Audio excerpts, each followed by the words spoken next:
Good morning, students. Today's seventh lecture of solution chapter. Now we study reverse osmosis. What is the reverse osmosis? Just like osmosis के उल्टा आ जाते हैं reverse osmosis. इसमें osmotic pressure lower होंगे comparison to the other pressure. So flow of liquid solution से solvent की ओर पास करेंगे. जैसे ऑस्मोसिस में था कि सॉल्वेंट मूव करते थे सॉल्यूशन की ओर.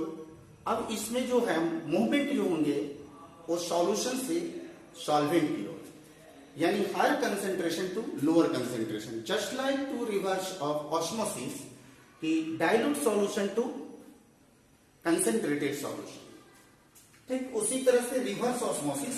देखिए यहां पर डेफिनेशन एकदम सिंपल वे में डेफिनेशन लिखा हुआ है. The process of osmosis can be reversed if a pressure larger than the osmotic pressure. यहां शॉर्ट में लिखा हुआ है OP means osmotic pressure is applied on the solution side. Solutions की तरफ से ऑस्मोटिक प्रेशर को अप्लाइड करेंगे. This process of movement of solvent through the semi permeable membrane SPM from the solution to the pure solvent by applying excess pressure on the solution side is called reverse osmosis. यानी इसमें क्या देखें, solution, ये solution है और इसका movement होगा solvent की तरफ. सॉल्वेंट इस तरफ में फ्लो होंगे, आप इसको बोलेंगे reverse osmosis. Examples which diagram. Example with diagram reverse osmosis.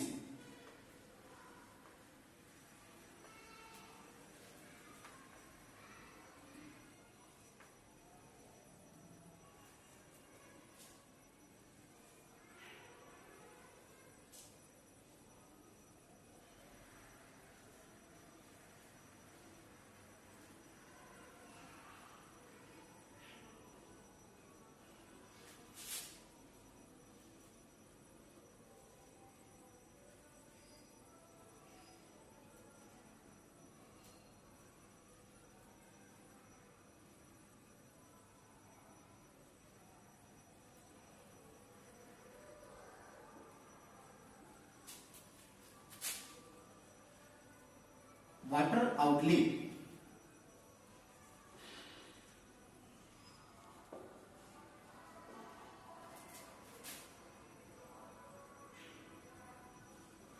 ये लगा है semi permeable membrane solution.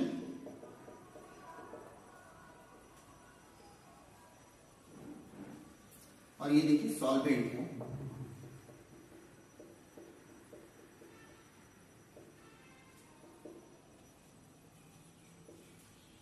Solvent suppose fresh water.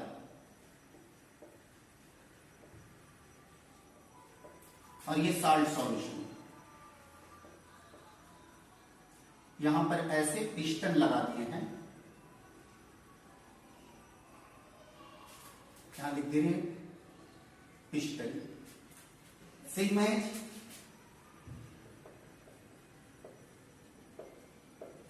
Experiment of osmosis.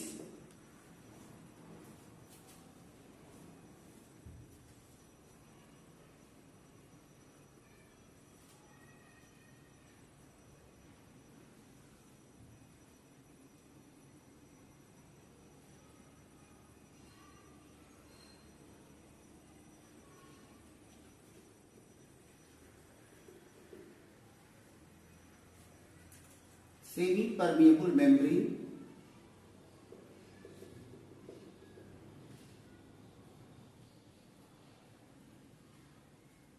ये h हाइट तक लिक्विड राइज की. Osmotic pressure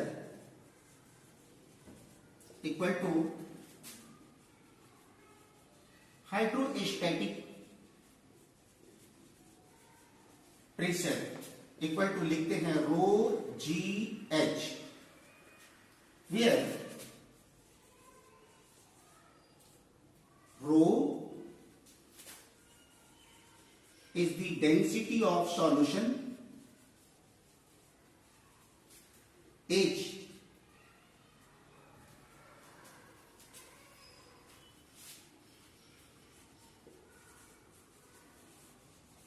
increase the level in the tube, and G acceleration due to gravity,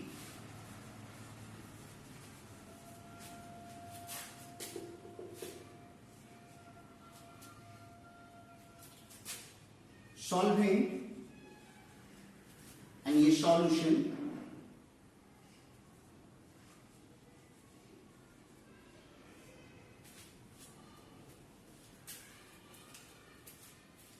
already clear. Piston से pressure increase किए, आप यहां दिखा सकते हैं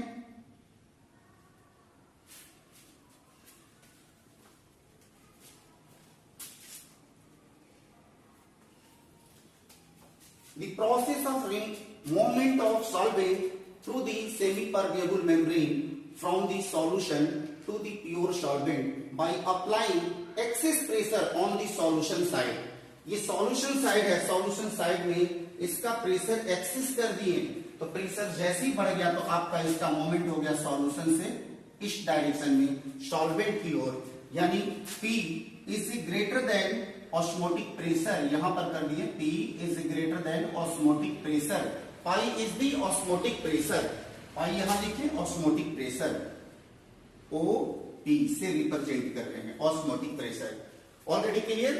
reverse osmosis, experiment of reverse osmosis and solvent ये इसका मूवमेंट हो जाएंगे इस तरह से, और वाटर आउटलेट ये पानी इधर से बाहर निकलने लगेंगे। जस्ट लाइक आपको ऑस्मोसिस का एक्सपेरिमेंट, ये सेमी परमेबल मेम्ब्रेन है और हाइट h है, हाइट कितने राइज किया लिक्विड कैपिलरी ट्यूब में, हमने यहाँ सबका डिक्लेयर कर दिए हैं कि आपका रो क्या है, density of the solution, increase the level in the tube and acceleration due to gravity is the G, यानी कि osmotic pressure is equal to the hydrostatic pressure means rho ji H. Examples with diagram of isotonic solution, hypertonic solution and hypotonic solution, hypotonic solution ये examples है। Suppose normal saline solution, just like concentration of salt solution is 0.9% weight by volume, 0.9% weight by volume salt solution, and same solutions, the normal solution that is called the normal solutions, there will be no change, no exchange flow of the moment, flow solvent to solutions.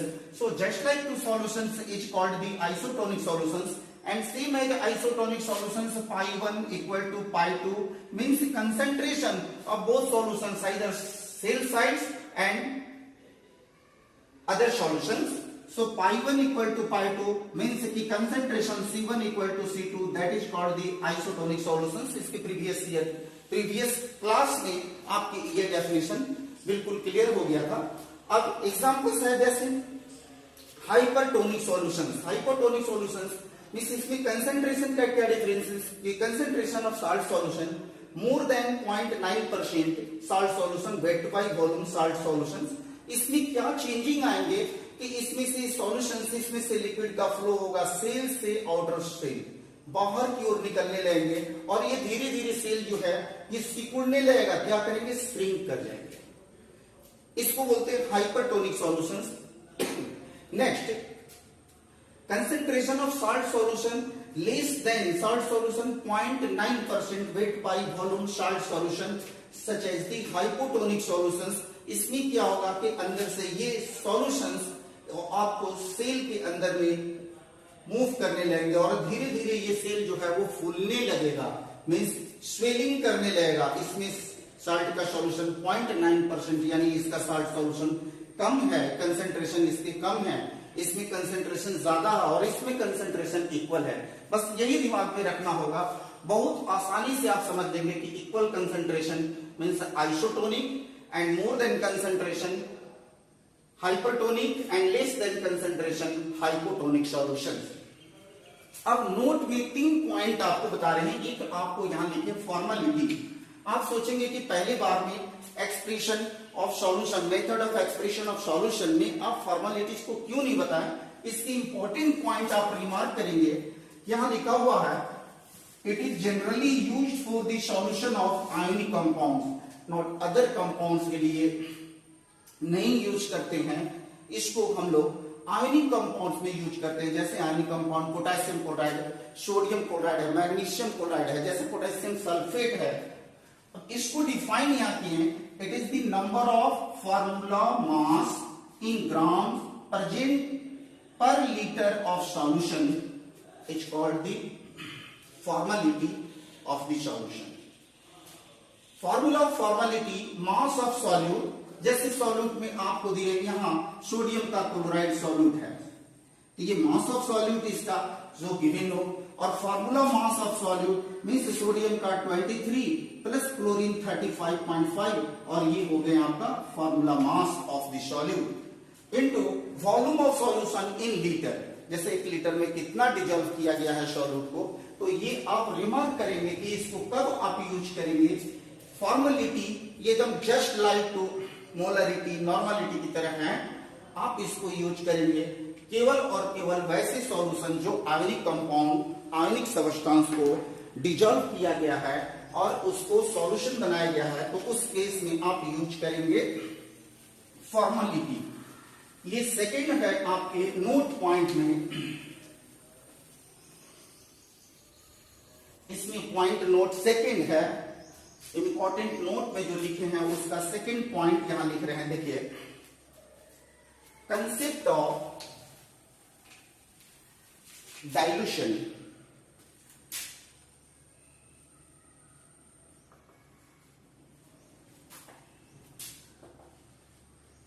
And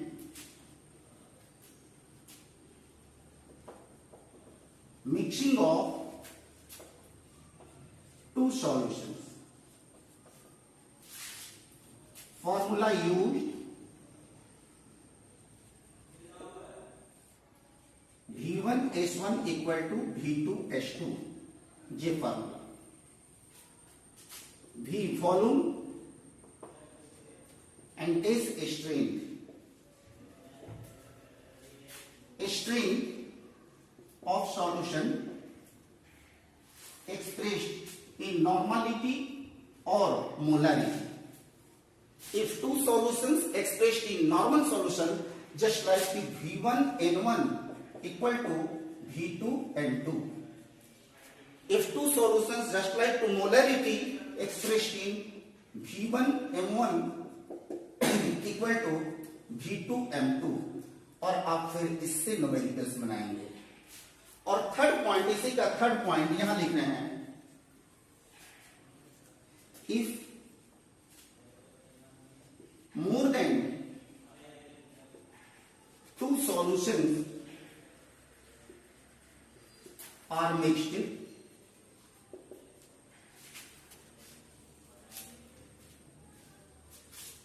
together, the formula used V1S1 plus V2S2 plus V3S3 plus up to so on and Vm into Sm, ये formula use करें।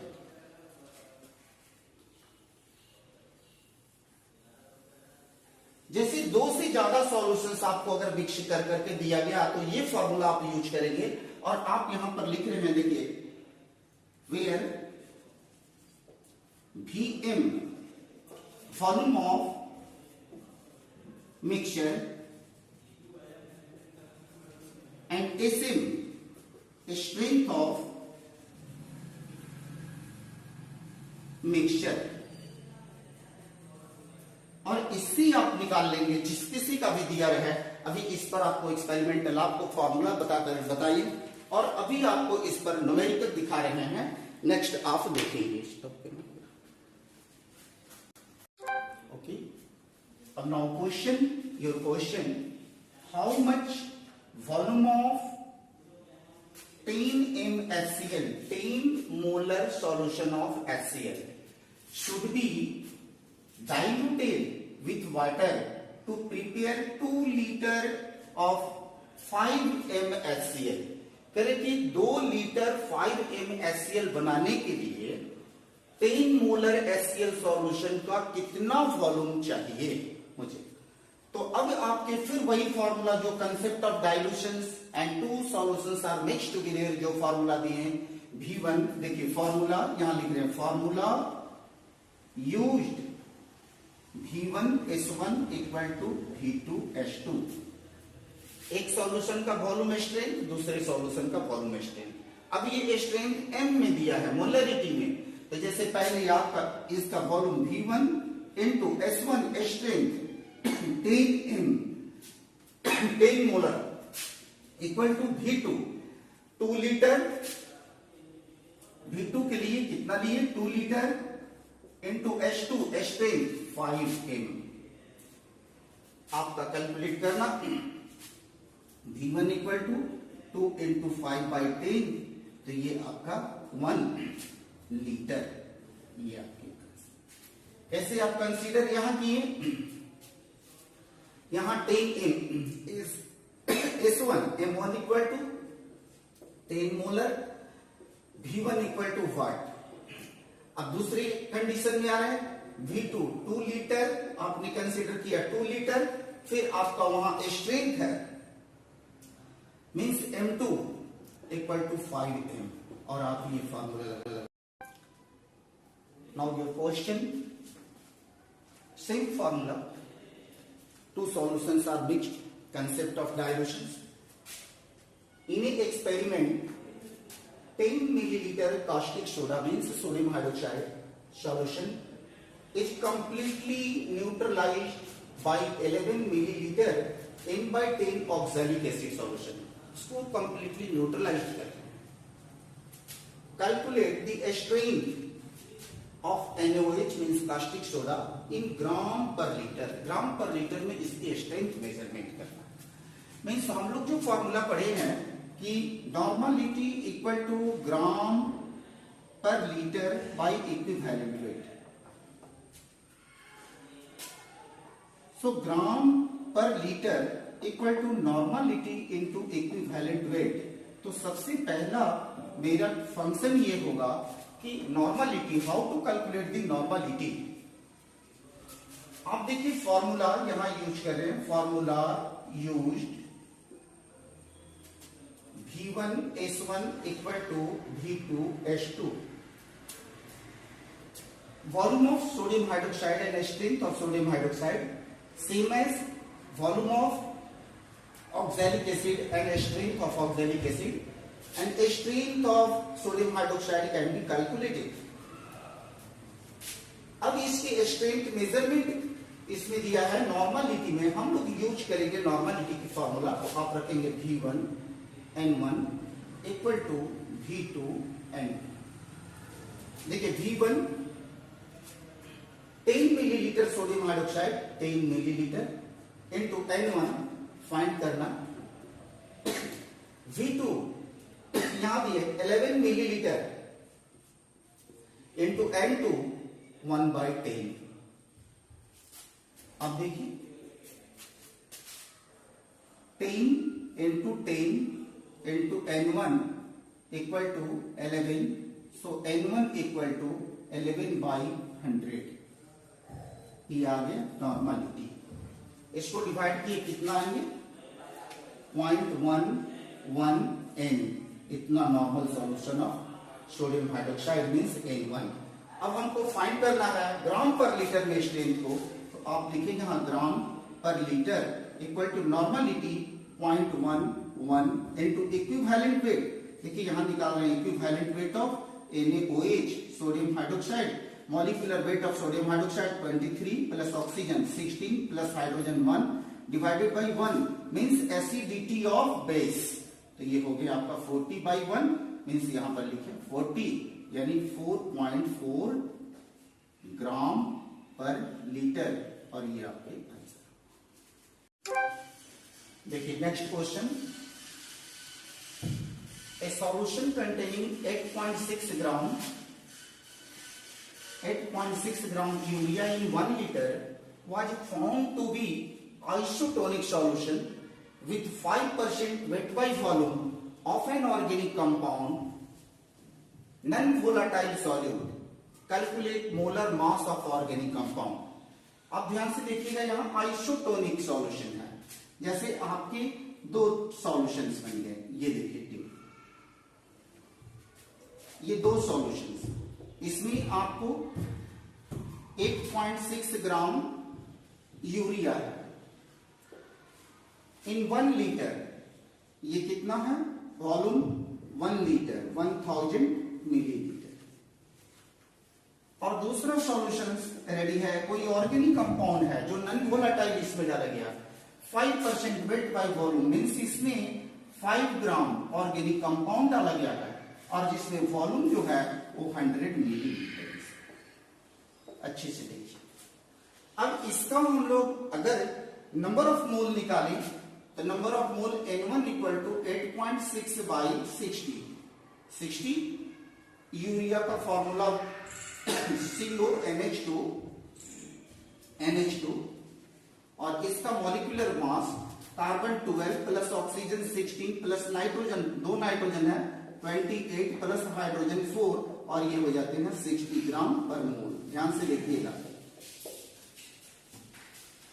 अब इसकी concentration अगर suppose C1 करें तो लिखेंगे N1/V1, इसका N1 8.6/60 and V1 इसको रखे V1 तो ये है 1000 में, तो बाई 1000 इसका हो गया C1। अब यहां C2 निकाल रहे हैं, C2 इक्वल टू N2/V2।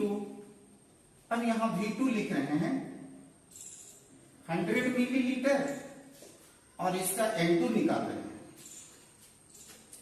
तो weight by formula wait N2 के लिए वेट बाय फार्मूला वेट है इसका 5 ग्राम और फार्मूला इसका नहीं है मीन्स आपको रख दिए M। तो आप यहां फार्मूला रखें 5/M और बाई 100, ये हो गए आपका C। अब फॉर आइसोटोनिक सॉल्यूशंस यहां देखिए, फॉर आइसोटोनिक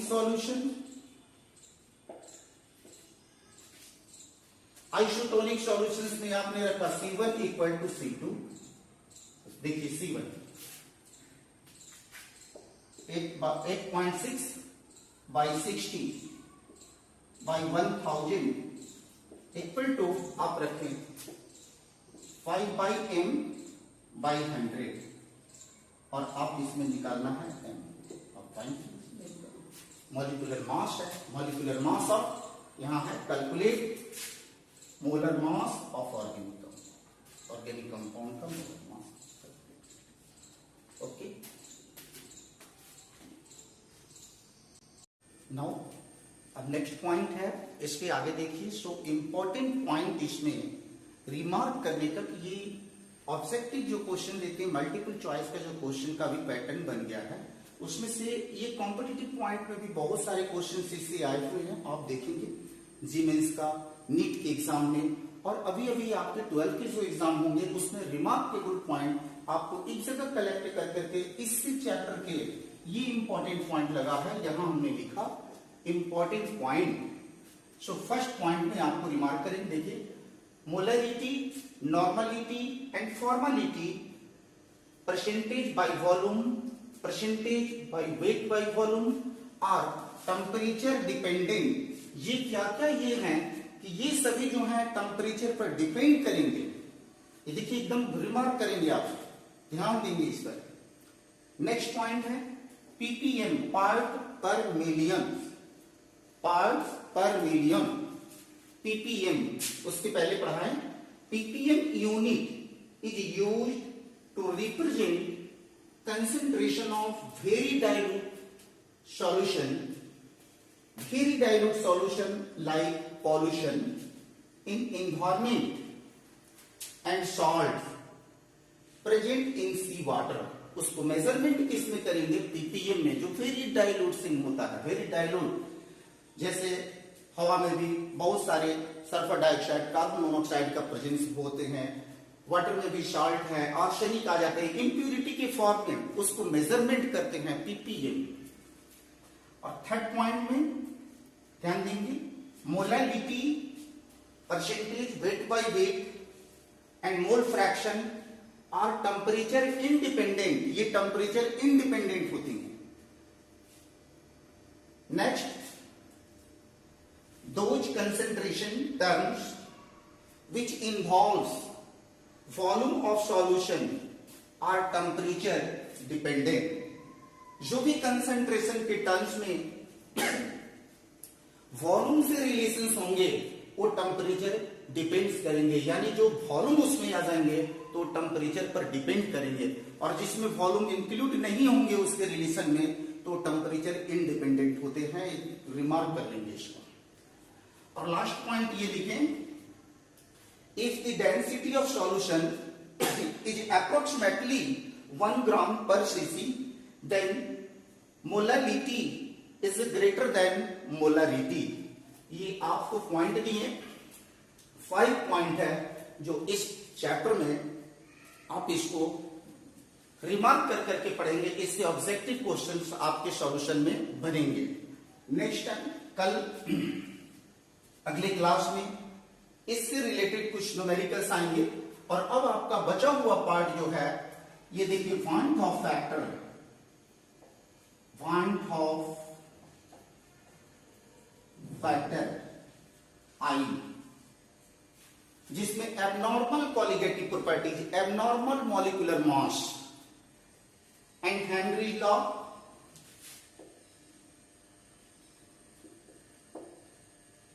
हेनरीज लॉ, अर्नेस्ट ideal and non ideal solution. Henry's law में ही solubility of solid, solubility of the gas, pressure increase करेंगे, टेम्परेचर इंक्रीज करेंगे या डिक्रीज करेंगे।